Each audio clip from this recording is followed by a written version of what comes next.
Makanya salah satu kenapa aku mau dengan nyaman untuk masuk ke dunia politik, yang paling penting aku diberikan ruangan untuk berjuang, Mas. Salah satu yang akan aku kerjakan adalah membangun ekosistem yang berupa taman kesenian, di mana industri musik jalanan itu tidak ada lagi di lampu merah. Itu mimpi besarku. Jadi kalau tagline gue, siap untuk badaikan Indonesia.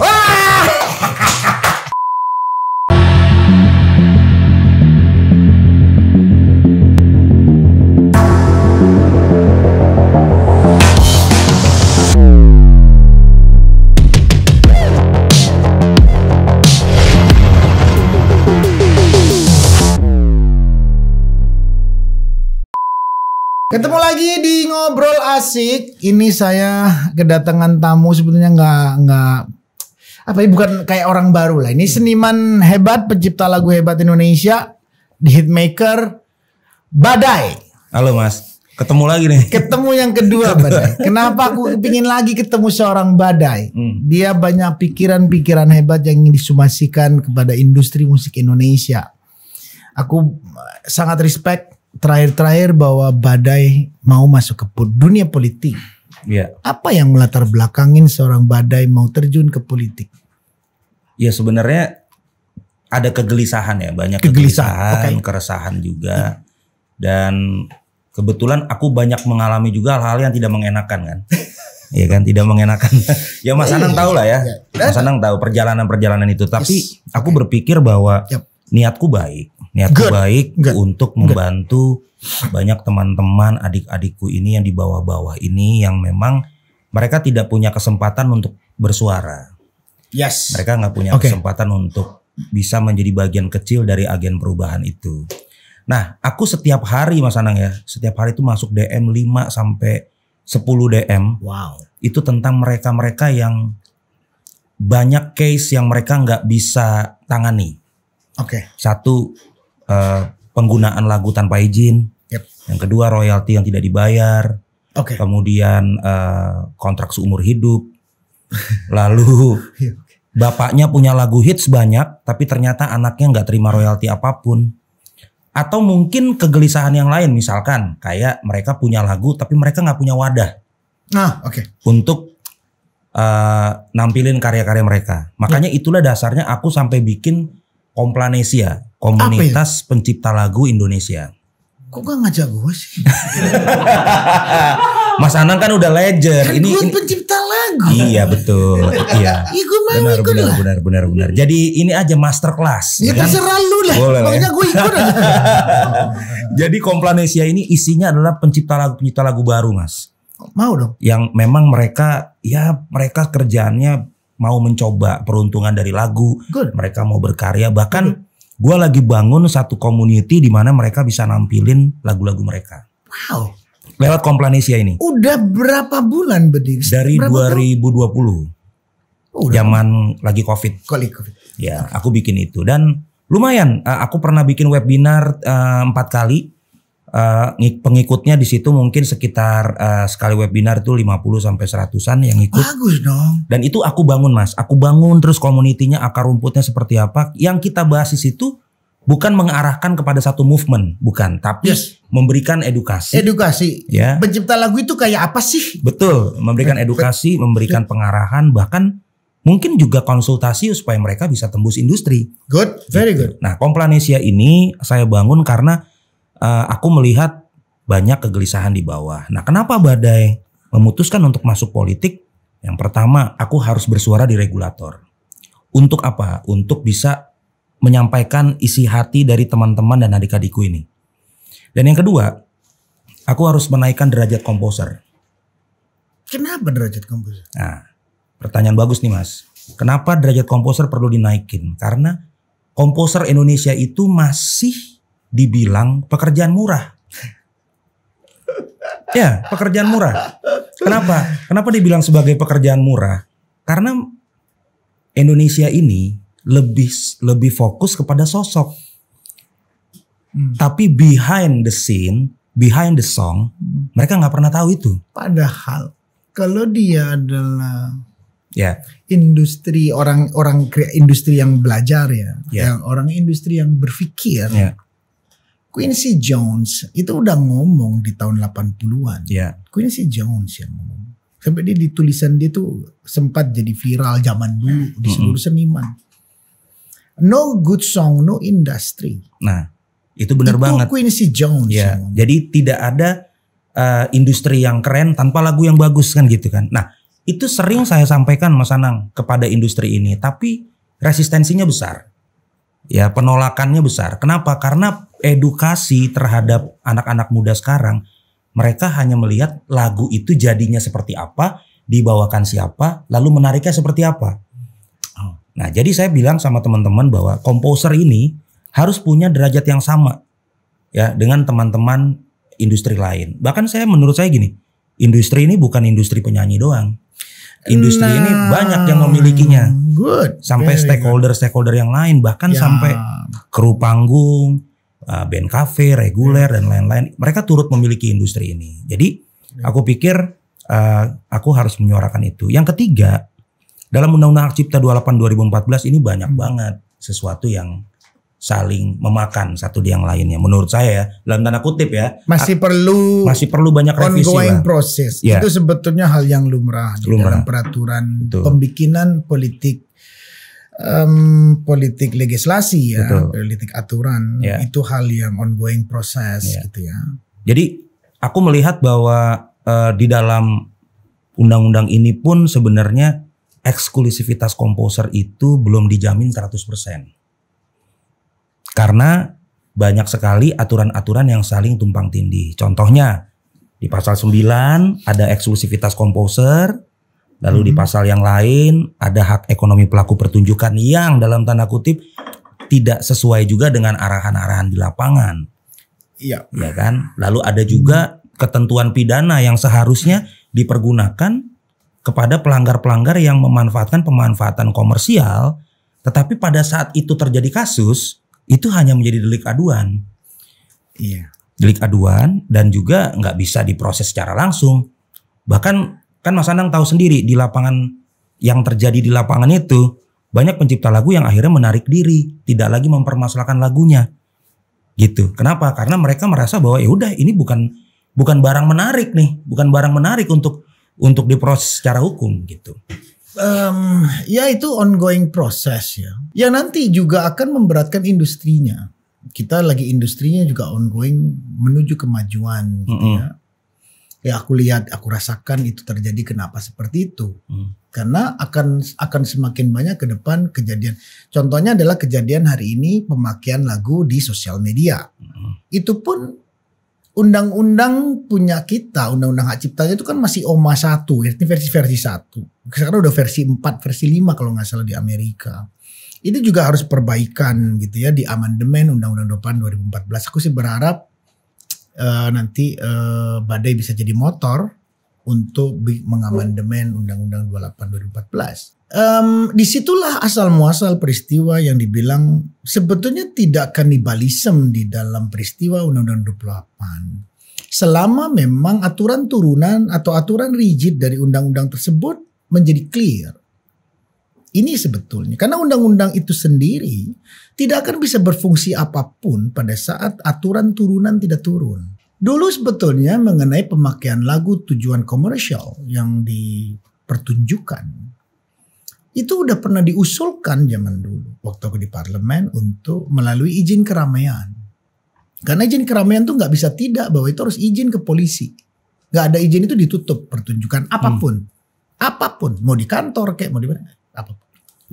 Karena pemakaian lagu itu di situ, jadi izin keramaian akan sejajar dengan izin performing right dan mechanical right. Lu udah bayar mechanical sama performing belum? Kalau belum, lu izin dulu. Baru lu izin keramaian ke gua. Itu agree Pak Baharudin Haiti waktu itu. Ini sebenarnya menarik Mas Anang. Kenapa? Karena pada saat event itu berlangsung harusnya lisensi performing itu beres dulu. Di aturannya memang begitu. Karena itu bagian dasar dari pertunjukan. Tapi di lapangan enggak. Nah itu aturan turunan dari Undang-Undang 28. Ini kan kesepakatan antar pihak. ini kan tidak kerja satu sektor, ini kerja beberapa sektor. Ya, maksud saya gini, gitu. Mas. Jadi kalau misalkan lapangannya, simpelnya aja ya, lapangan peraturannya itu seperti itu, tapi pelaksanaan di lapangannya tidak. Karena apa? Karena banyak penyelenggara yang tidak paham bahwa performing rights itu adalah untuk menghargai karya cipta dari orang yang dibawakan di atas panggung, lagu yang dibawakan di atas panggung. Yes. Nah, yang ada aplikasinya adalah ketika penyelenggaraan itu berjalan, baru izin lisensi diurus. Nah, ya itu kan makanya dari awal, makanya ini akan menjadi menarik.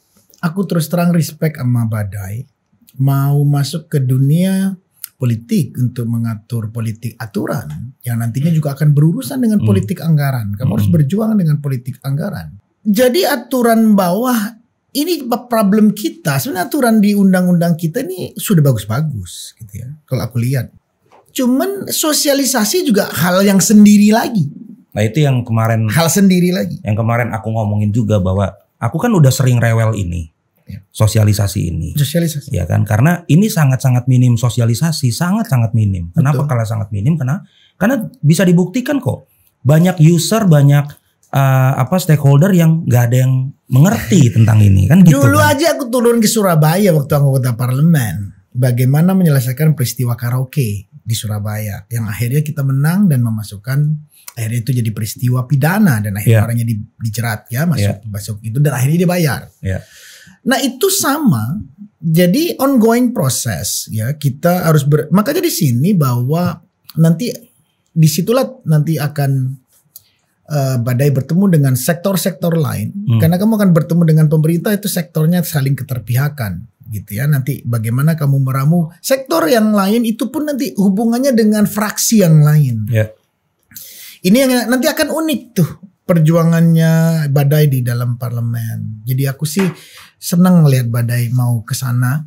Mudah-mudahan aku juga bisa memberikan masukan apapun yang dibutuhkan. Tapi aku senang dengan semangat kamu tadi bicara tentang Undang-Undang 28 yang memang ongoing proses, itu juga bisa diamandemen dengan pemahaman yang Badai juga hari ini punya gitu ya, bahwa pemahaman tadi kesan seperti itu bisa nggak, bisa saja. Aku berharap banget bahwa kita semua teman-teman, kalau seniman banyak yang lihat podcast ini, aku berharap kalian bisa mensupport Badai untuk benar-benar bisa melenggang di parlemen. Dari partai mana? Aku dipinangnya sama PSI. Good. PSI adalah partai anak muda. Mudah-mudahan Badai bisa nyaman di partai. Karena kenyamanan kamu di partai, disupport oleh partai, itu adalah motor paling luar biasa. Makanya salah satu kenapa aku mau dengan nyaman untuk masuk ke dunia politik, yang paling penting aku diberikan ruangan untuk berjuang, Mas. Bukannya gak dipinang yang lain. Sekelas Badai pasti dipinang yang lain. Udah dari 2014 udah ada. Udah. Tapi hatinya ke PSI ya. Sejauh ini iya. Good. Kenapa? Karena apapun mau dari mana? Karena buat aku butuh ruangan untuk berjuang itu. Good. Dan supporting sistemnya ya. Artinya mereka percaya bahwa dunia seniman ini bisa menjadi dunia yang istimewa bagi penggunanya di situ. Artinya mereka bisa merasa nyaman dan mereka bisa making money di situ dengan cara-cara yang benar gitu ya. Nah, jadi aku pikir kan banyak banget nih orang stigma yang di luar. Kalau orang terjun di politik, yang pertama stigmanya adalah udah nggak laku. Udah nggak laku, udah nggak ada panggung, butuh duit dan lain-lain. Jangan dengerin orang. Tapi masalahnya begini, aku cuma mau kasih tahu bahwa kalau anak muda semua berpikiran seperti itu, nggak ada lagi negarawan muda di Indonesia. Gitu. Nggak, itu hanya bagian kecil atau kerikil kecil. Ya dari. Nggak, ini cuma ini aja Mas, cuma ngasih tahu aja. Ya, aku dulu udah melewatin Malah kalau aku bukan hanya dari anak muda ya. Dulu aku masuk parlemen itu aku dicibir oleh sesama kita. Habis-habisan. Jadi bulan-bulanan di Twitter waktu itu. Aku tidak pernah ambil pusing. Bahwa aku hanya ingin bersumbangsih ke dalam pikiran bahwa pengalamanku di industri, apa yang aku rasakan ingin aku tuangkan. Karena tempatnya kebijakan publik dibangun antara eksekutif, yudikatif, dan legislatif itu hanya di situ. Indonesia sudah sepakat dengan ketatanegaraan ini gitu ya. Jadi harapannya apakah mudah itu kamu akan tahu sendiri betapa tidak mudahnya kamu nanti pasti bersama teman-teman di parlemen perang pikiran di situ. Makanya di luar pikiran tersebut, aku cuman ingin memberikan masukan.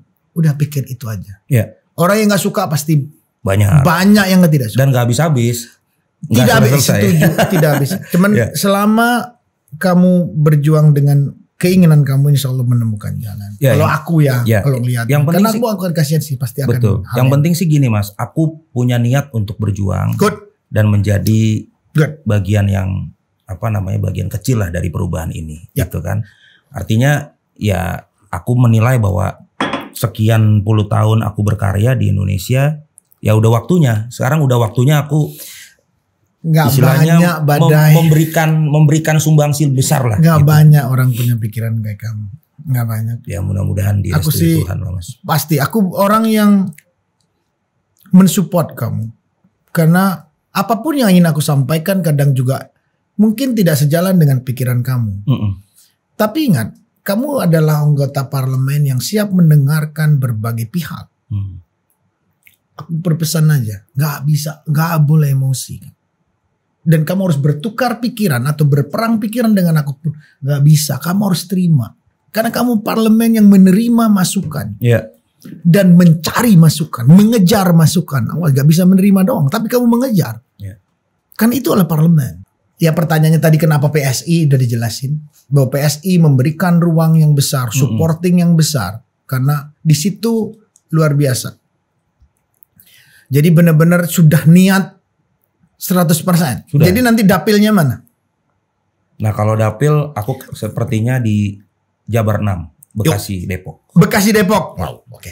Itu lumayan challenging. Untuk masuk di situ lumayan challenging kan orangnya hebat-hebat. Aku tahu partai lain hebat-hebat. Lumayan challenging. Tapi aku percaya bahwa Badai punya kekhususan. Amin. Badai punya khas bahwa dia yang diperjuangkan clear. Gitu. Jadi mudah-mudahan Bekasi sama Depok. Oh, gue nyoblos dia dong. Emang KTP-nya mana Mas? Aku Depok. Oh Depok. Gue coblos dia. Satu-satunya yang udah support kamu. Iya. Karena dia akan mewakili saya di parlemen. Suara saya akan saya kasihkan ke dia.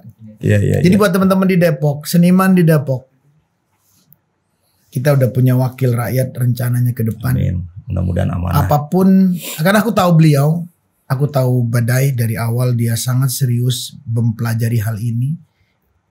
Nanti dia akan jauh lebih belajar lagi bagaimana tata negara dan bagaimana sebetulnya seniman berpolitik nanti di depan. Bagaimana harus dijalankan. Menarik. Tapi Badai sangat serius kelihatannya. Karena aku lihat perjuangannya, aku lihat Twitternya, aku lihat Instagramnya. Tapi ngarang lagu gak berhenti dong. Enggak.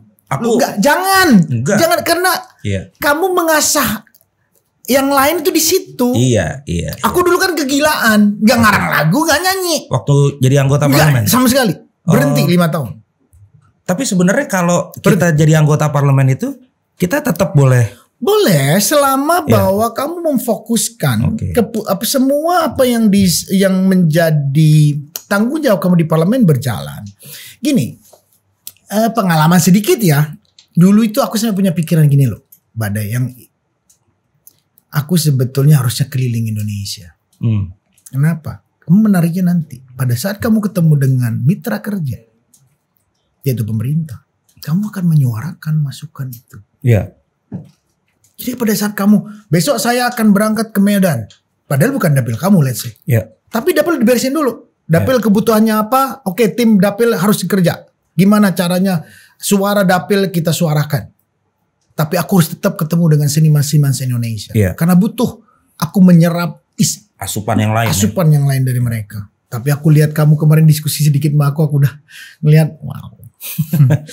Aku akan punya orang yang keren di parlemen yang bisa menerima apapun keluh kesahku nanti apa yang akan aku hadapin lagi selanjutnya di industri musik Indonesia. Harus dijalani dan aku harus punya keberanian untuk itu, Mas. Aku seneng bahasa kamu adalah itu. Kalau nggak sekarang kapan lagi? Betul. Artinya sama dengan itu. Yang lain nggak mau, ya aku mau lah. Itu keren. Ya aku berharap teman-teman yang lihat ini seniman-seniman, kayaknya perlu disupport Badai. Kenapa aku harus mengadres itu? Karena aku tahu sepak terjangnya Badai di industri musik Indonesia. Dan melihat apa peristiwa-peristiwa yang dia alamin. Ini luar biasa bahwa dia benar-benar ingin bahwa profesi yang dia gelutin hari ini adalah profesi yang harus menjadi profesi pilihan ke depan. Iya, profesi pilihan dan orang tidak lagi takut untuk menjadi seniman. Pencipta lagu. Iya. Jadi mereka merasa ya ada kebanggaan untuk menjadi seniman gitu. Jadi memang aku ada 3 hal sebenarnya Mas ya, secara program besar yang akan aku perjuangkan. Pertama adalah kesejahteraan seniman. Yang kedua itu adalah kebanggaan berbudaya. Jadi aku juga pengen seniman itu bukan hanya kaya referensi musik aja, tapi nggak tahu kebudayaan hakikinya. Nah, generasi sekarang mulai melupakan kebudayaan hakiki itu. Dan yang ketiga, yaitu tadi perlindungan hukum. Nah, dari turunan-turunan ini semua kan salah satu yang akan aku kerjakan adalah membangun ekosistem yang berupa taman kesenian. Di mana industri musik jalanan itu tidak ada lagi di lampu merah. Itu mimpi besarku. Artinya mereka akan punya tempat untuk bisa menghasilkan dan perform lagu mereka, karya mereka. Nah, jadi itu harus disupport oleh pemerintah, Mas. Kenapa? Karena mereka itu adalah salah satu stakeholder juga. Oke. Kalau begitu supaya nanti kamu tidak memulai dari nol, itu ada Asosiasi Seniman Jalanan Indonesia. Ketuanya Andi Fogg. Itu adalah sahabatku dari awal aku di parlemen, dia nemenin aku. Boleh ntar kita ngobrol aja. Kamu ketemu dia karena dia sudah orang ngamen udah pakai QR sekarang. Jadi orang ngamen tuh gak dapat duit hari ini, tinggal QR code dapat duit. Itu usaha dia waktu itu memperjuangkan gila-gilaan bagaimana seniman jalanan itu kayak tersertifikasi. Karena dia ngomong ke aku. Akhirnya dia berjuang dan hebat. Akhirnya teman-teman di gabungan mereka akhirnya keren semua hari ini. Udah nyanyi, udah Mbak gak usah bayar duit, ini QR code-nya dipencet aja. Wih, keren. Ya, itu kan salah satu teknologi dan digitalisasi juga. Betul. Ya ngatur regulasi di live nanti kayak apa sih. Aku sih punya masukan sedikit karena keluh kesah ini bukan masukan sih, keluh kesahku aja. Karena kamu juga akan menerima keluh kesah ini apapun juga, nanti aku juga pasti nyambangin kamu di Komisi 10. Pasti kamu di Komisi 10. Straightforward bahwa regulasi itu dibangun di Undang-Undang 28 memang. Tapi uniknya Badai, Undang-Undang 28 itu bukan undang-undang musik. Tidak mengatur tata kelola musik. Jadi gimana Mas harusnya? Ya lahirkan tata kelola musik undang-undangnya. Lahirin. Jadi Badai kan rigid membangun aturan itu. Jadi tidak membangun tentang pengkaryaan. Gak ada, pengkaryaan itu gak bisa diatur. Tetapi hasil karyanya harus diatur.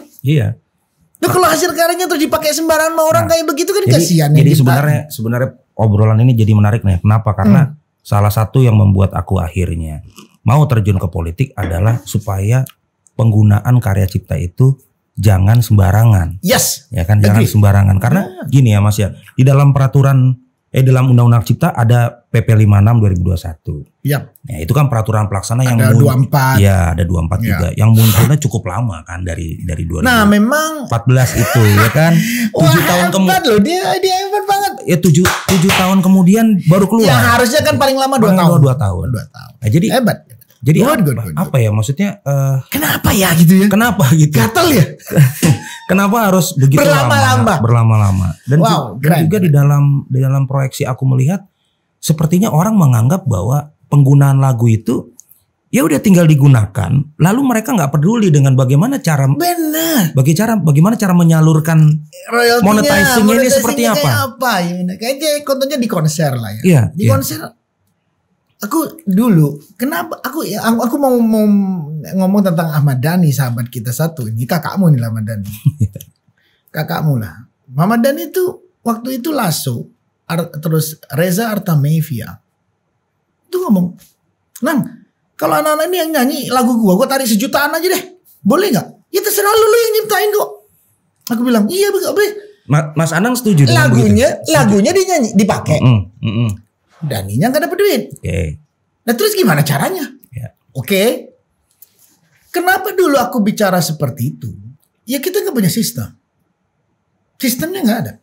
Gimana caranya? Aturannya nggak ada bahwa di besok ada konser Ari Lasso. Oh lagunya harus disampaikan dong. Setelah disampaikan bayar dong. Nah, dulu dong, baru boleh dinyanyiin. Nah, jadi begini, kalau kita bicara masalah tadi, andai kata saya nih lagunya Mas, ya kan dibawain sama ABC, ya kan? Secara undang-undang udah diatur di Peraturan Menteri 2015 bahwa itu ada tarif pertunjukan sebanyak 2%. Betul. Ya kan, 2%. Dan sampai hari ini kan belum diapa-apain tuh peraturan, belum diamandemenin juga. Belum ditambah juga atau direvisi juga. Ya, tidak ada revisi. Ya kan? Nah, tergantung pemerintah itu. Betul. Kan aturan pemerintah. 2% dari harga tiket masuk. Ya. Ya, ditambah 1% dari total produksi. Betul. Kalau untuk yang berbayar, yang tidak berbayar hanya 2% dari total produksi. Nah, itu Mas.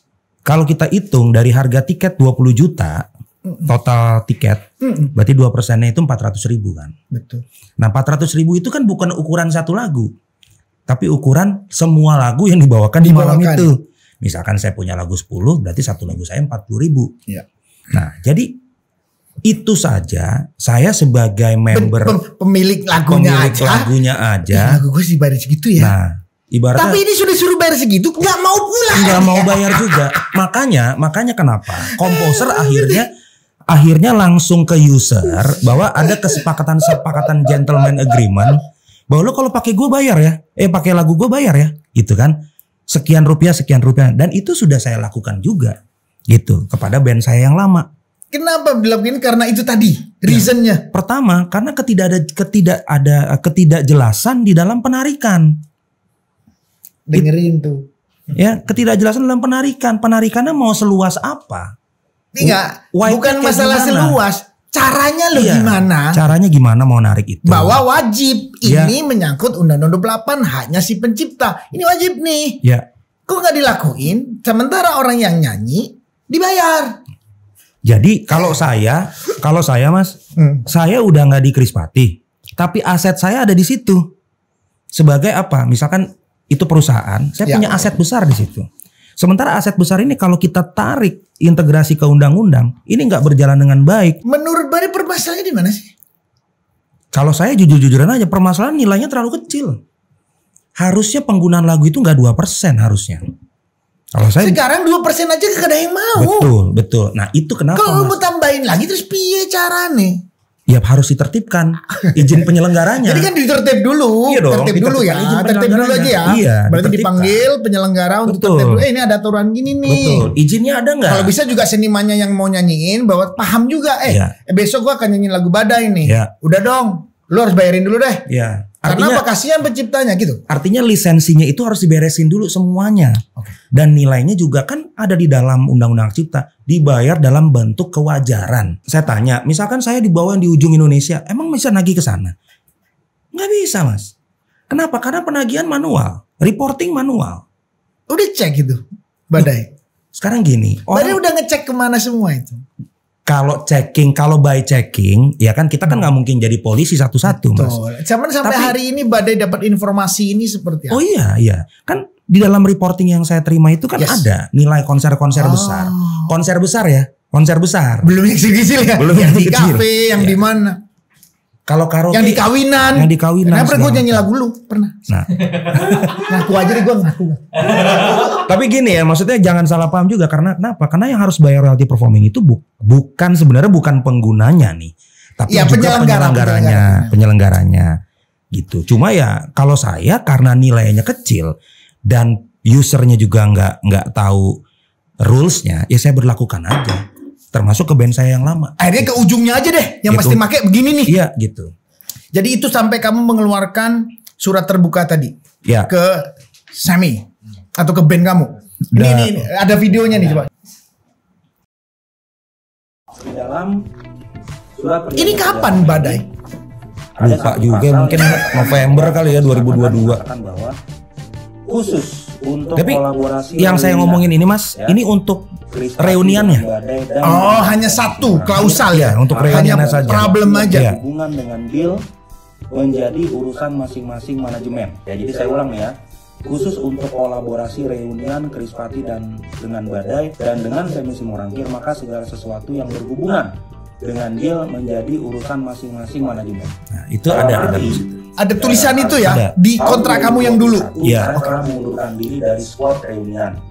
Ya, tetapi bukan berarti lagu yang dipakai di atas panggung itu menganulir deal dengan manajemen saya. Saya ulangi lagi, ketidakhadiran saya di atas panggung bukan berarti menganulir atau menggugurkan deal dengan manajemen saya. Jadi maksud saya adalah gini Mas Anang. Gimana itu? Saya kan udah keluar dari Krispati 2016. Oke, udahlah, gak ada hubungan deh, selesai. Udah kan 2016 selesai. Ya. Lalu mulai reunian lagi dari 2018 sampai di 2020. Nah 2021 saya mundur dari reunian. Kenapa? Karena saya mau punya fokus lain. Gitu. Ya pokoknya itu urusan kamu lah. Fokus lain. Udah, ya. Terus? Tapi asetnya kan ketinggalan di situ. Ya itu kan masternya bareng sama record labelnya kan? Iya mas. Ya, berarti kan dealnya kamu sama record label. Bukan masalah master. Aset lagu. Aset saya, bahasa saya adalah lagu-lagu saya yang dipakai mereka di situ. Oh, oke. Ya kan? Untuk perform. Ya, untuk perform. Iya, makanya untuk perform berarti kalau ikut aturan Undang-Undang 28 bahwa lagu yang dinyanyikan oleh siapapun selama lagu itu sudah ikut yang berhak menari. Ya. Itu Undang-Undang 28. Itu betul. Yang bisa menagih. Tapi dalam prosesnya terkadang laporan itu, reporting itu tidak semuanya mengandalkan pasal itu. Berarti caranya dong. Ya, sistem kan aturannya tetap. Iya, sistem penagihannya kan tadi aku udah bilang sistem penagihan. Oh, oke. Undang-undangnya sebenarnya memang tidak ada masalah, tetapi harus ada penambahan. Caranya gimana? Bagaimana aplikasinya? Iya, berarti supaya pembayaran itu kita terima. Ini biar lurus saja ya. Jadi saya tidak pernah bermasalah dengan adanya pasal yang mengatakan setiap orang yang membawakan lagu ya tidak perlu minta izin asal bayar kepada itu saya no issue. Oh, tetapi saya tarik lagi ke belakang ke pasal 9. Bahwa ketika ada pemanfaatan komersial maka wajib mendapatkan izin dari pemegang hak cipta. Itu di pasal 9. Tapi kalau saya bilang ada pemanfaatan komersial, artinya saya dengan itu adalah mitra. Betul, mitra artinya bukan keputusan untuk mengizinkan lagu boleh dipakai atau tidak. Gini ya, di YouTube sekarang nih ini beredar isu atau bukan beredar isu lah, beredar paham yang mengatakan kalau lagu udah dilempar ke umum maka menjadi kepemilikan umum. Oh bukan dong. Makanya ini harus saya luruskan bahwa ketika sudah ada pemilikan secara sudah dilempar ke umum, itu bukan menjadi kepemilikan umum, itu digunakan untuk umum, tapi kembali lagi kepada kepemilikan. Kalau menurut saya, hemat saya, orang yang katakanlah saya dalam tanda kutip awam lah ya dalam masalah ini, tapi masalah saya adalah gini, kepemilikan itu harus di tangan pencipta. Kalau mau pakai lagu Badai, ya saya harus tahu penggunaannya siapa dan untuk apa. Oh akhirnya Badai membikin itu. Ya saya mengusulkan itu. Mengusulkan itu. Oke, di situ pilihan ya, memang ini masukan bagus apa yang disampaikan Badai. Ini adalah hal yang harus dipikirkan bersama. Makanya Badai sampai aku bisa undang ke sini. Salah satunya adalah memang problem yang dihadapin Badai itu bisa menjadi case baru untuk didiskusikan tentang Undang-Undang 28 ke depan. Perlu amandemen atau tidak Undang-Undang 28? Itu adalah tugas Badai. Makanya seniman yang setuju dengan sepikiran Badai ya kayaknya Ahmad Dhani setuju, karena Ahmad Dhani mengambil pikiran Badai juga sama. Gitu ya. Ada beberapa teman juga mengambil pikirannya. Pokoknya pakai lagu gua untuk lu nggak lapor gua, ya udah, lu jangan deh. Nah, jadi satu hal lagi yang menarik nih ya adalah Mas Anang ini kan lagunya banyak, ya kan? Dipakai siapa aja Mas? Pokoknya gitulah banyak ya. Ada warna juga pakai lagu Mas Anang kan. Terus ada lah macam-macam segala macam. Nah, jadi ketika Mas Anang ini menganggap ada ketidaknyamanan dari lagu Mas Anang untuk dibawakan ABC ini, harusnya Mas Anang punya hak mutlak untuk mengatakan tidak dan iya. Ya, gini, kalau ditarik di Undang-Undang Dasar di bab 20A tentang hak azazi, bahasa itu menjadi benar. Menurut pandanganku iya, itu hak asasi. Kalau udah ngomong hak asasi, ya udah terserah dia mau ngapain. Sebetulnya itu hak asasi, itu lebih tinggi lagi tuh. Karena itu kalau aku bilang itu udah ada di Undang-Undang Dasar 45. Ya, udah tinggi banget. Ya. Tapi pada saat aturan dibikin di Undang-Undang Hak Cipta, ini menjadi diatur nih memang. Iya diatur gitu betul kan? Mas, tapi tidak menghilangkan eksklusivitas. Betul, kalau dikembalikan ke pikiran itu akan jadi begitu lagi. Sama Dani akhirnya. Saya percaya Undang-Undang 28, tapi karena saya mengenai sistem LMK-nya gitu ya, dibilang bahwa pelaporan gue gak tahu nih. Dia ngomong ke saya, nah gue gak ngerti nih, gue dapat segini, gue gak tahu nih. Nah itu yang dipertanyakan. Akhirnya ya udahlah, izin ke gue aja deh. Tapi lu akan kehilangan nilai, gak apa lah kata. Ya. Itu kembali itu, tapi dalam bahasa yang kalau ngomong ini mungkin aku harus ngomong, aku baca ya, kamu hidup di Indonesia tunduk dengan aturan Undang-Undang Dasar 45 dan akhirnya lahirlah Undang-Undang Hak Cipta ya. Ini aturan negara, kesepakatan bersama antara legislatif eksekutif. Yuk gini yuk, oke. Karena kamu adalah jadi warga negara karena undang-undang, akhirnya lu harus tunduk undang-undang. Ya ini diskusinya nih, yang aku pernah diskusi di parlemen waktu itu. Jadi gak bisa kalau pada saat kamu udah sepakat ada undang-undang 28, ya udah kamu harus turun untuk ikut. Kan pada saat kamu di sini tidak, kamu jadi kayak nggak tunduk terhadap kesepakatan kamu jadi warga negara gitu. Ya, terminologi tunduk itu kan sebenarnya ada kewajaran yang harus ditundukkan Mas, ya kan? Nah itulah diskusinya nanti di peraturan turunan. Betul. Kenapa begini? Betul. Jadi kalau dari tadi yang saya highlight itu adalah pencipta lagu harus punya hak asasi tadi, mengatakan bahwa iya atau tidak. Oh memang kalau ditarik di hak asasi kan memang udah bilang. Itu sebenarnya the core of problemnya itu.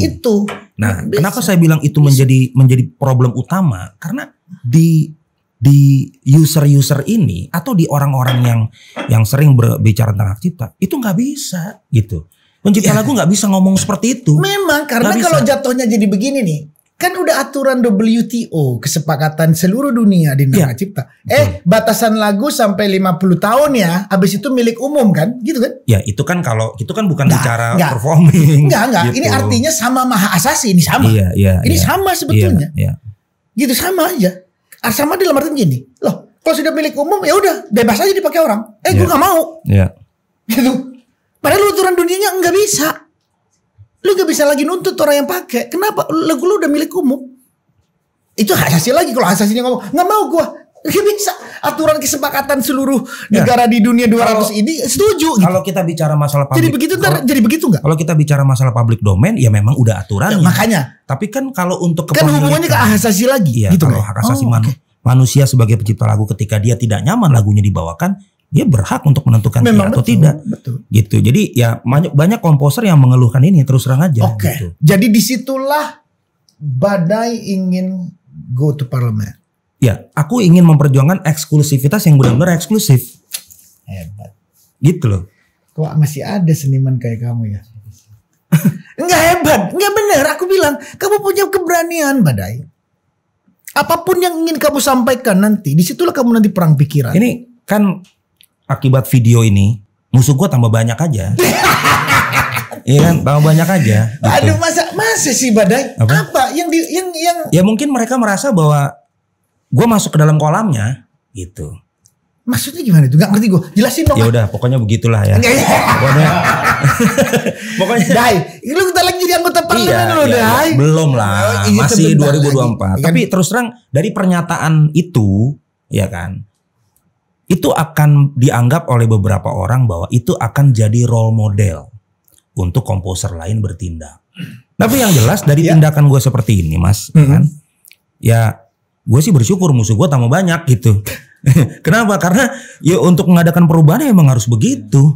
Memang harus ada orang-orang yang berani speak up. Jadi teman-teman, perbedaan pikiran itu hal yang lumrah. Harusnya di dunia modern, dan ini kita adalah di demokrasi Pancasila kan sudah ada musyawarah mufakat. Ya teman-teman silahkan yang tidak setuju dengan pikiran Badai. Saya juga orang yang mungkin beberapa hal tidak setuju dengan pikiran Badai. Tapi bukan berarti saya tidak bisa bicara dengan Badai. Ya maksud aku gini. Ini kan seru kalau kita diskusi seperti ini. Kalau memang nggak setuju dengan paham saya, dengan pengertian saya, ya kita beradu pemikiran aja. Good. Kan inilah. Gitu. Jadi harusnya seniman industri itu duduk begini ya. Jadi nggak usah bilang bahwa lu nih melanggar undang-undang nih lu melakukan perbuatan melawan hukum. Apaan sih itu kan? Perbuatan melawan hukum di mana gitu loh.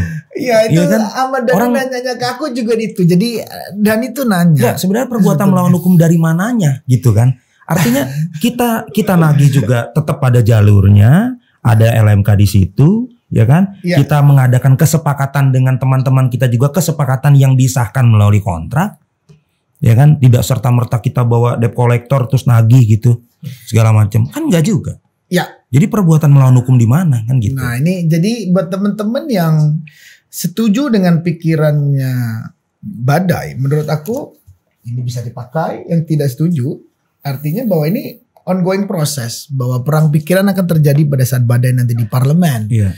Makanya buat teman-teman, yuk kita support dia lah. Aku sih support banget sama Badai untuk masuk parlemen. Mas. Aku udah yang ngomong, meskipun ada beberapa hal yang tidak setuju, gitu ya.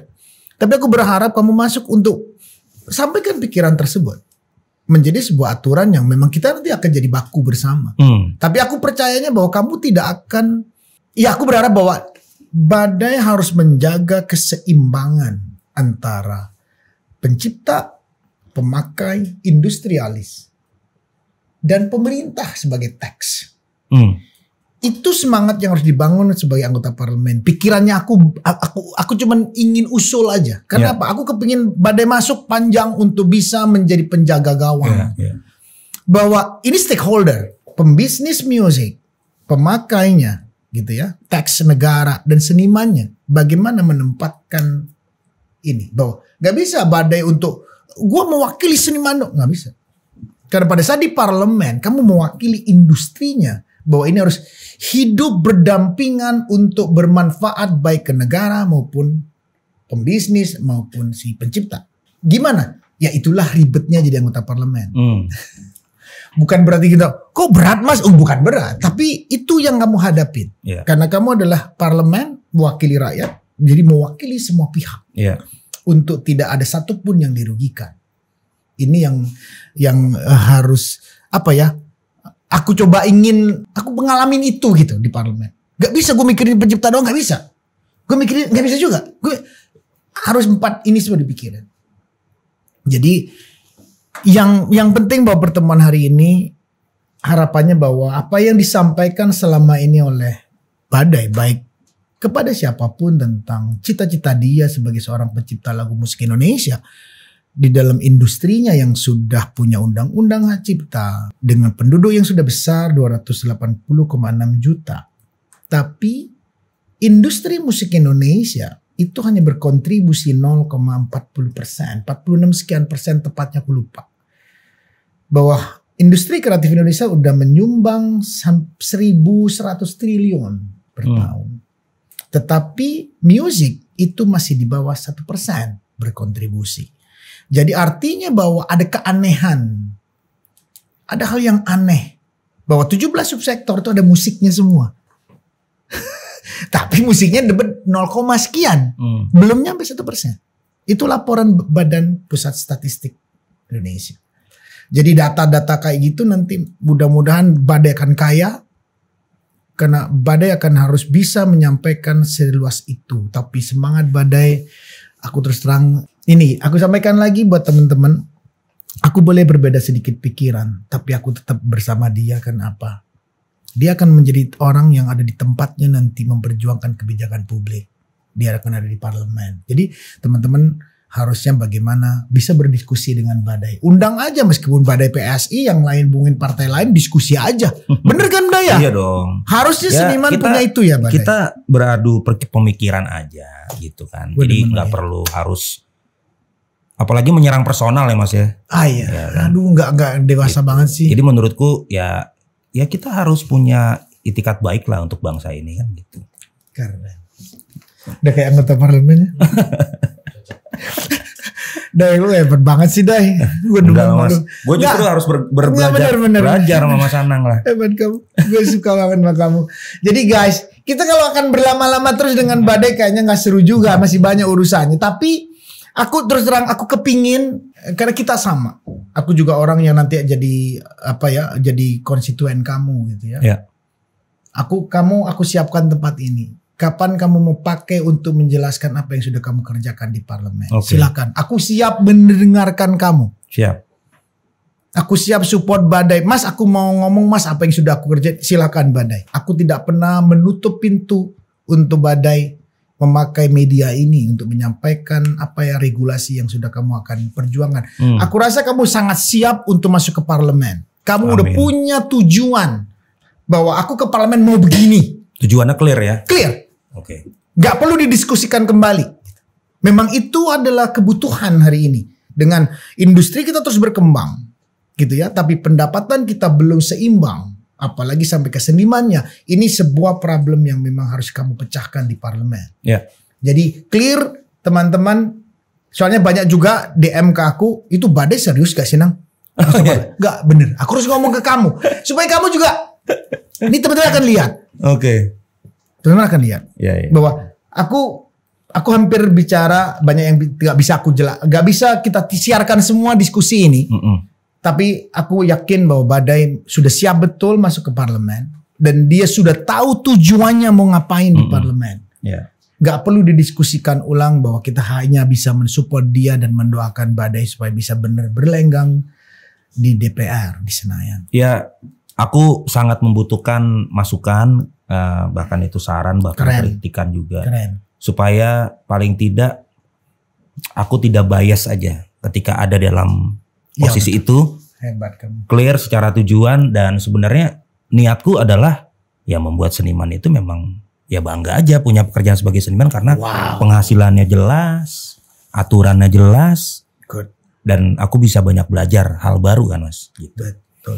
Jadi itulah salah satu, memang tidak bisa semua visi misinya dia dilentarkan di sini, ongoing proses, tapi ada sebuah hal yang sangat fundamental yang ingin diperjuangkan oleh Badai. Jadi kalau tagline gue siap untuk badaikan Indonesia.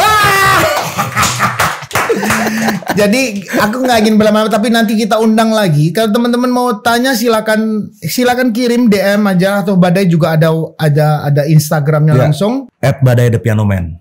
@badai_the_piano_man itu kalau kamu mau DM ke Badai langsung silakan guys. Iya. Jadi yuk kita support Badai. Badai punya tujuan yang clear ke parlemen. Kita doakan buat seniman-seniman di Indonesia yang ngelihat ini, mudah-mudahan menjadi masukan kalian kenapa Badai masuk ke parlemen, tapi kegelisahan dia mudah-mudahan dia bisa salurkan dengan baik di parlemen. Amin. Kita doakan. Jadi Badai terima kasih Mas Anang buat aku terus support ilmunya juga ya, thank you banget. Apapun kamu butuh kita, butuh masukan dari kita, apapun yang kita nanti terima pun yang akan kita sampaikan ke Badai karena itu pasti akan menjadi bahan yang luar biasa buat kamu nanti di parlemen. Terima kasih banyak. Thank you Badai. Thank you Mas Anang.